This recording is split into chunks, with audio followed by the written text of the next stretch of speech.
Sa ato ng paglibot sa Mindanao, nalakipsab ang pagkaon sa atong bucket list. Apan ang mas exciting niini kung ang maong pagkaon bag-o sa imong panglasa. Sa manining crispy apan-apan o fried grasshopper nga usa ka sikat nga exotic delicacy sa Polomolok South, Cotabato. Ato kining tilawan dinhi sa May Mindanao.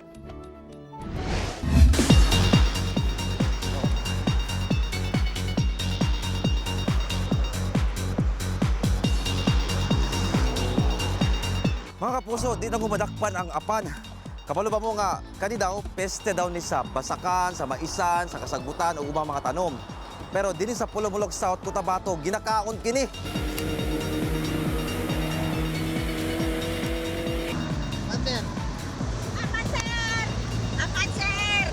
Ginahunungan gayod sa mga motoristang manglabay kini mga stall dinhi sa daplin sa highway sa barangay Siluay 7.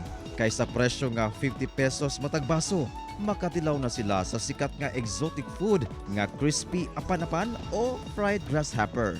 Sukad-sukad, wala pa gayud ko katilaw ni ining pagkaon, pero sige, challenge accepted.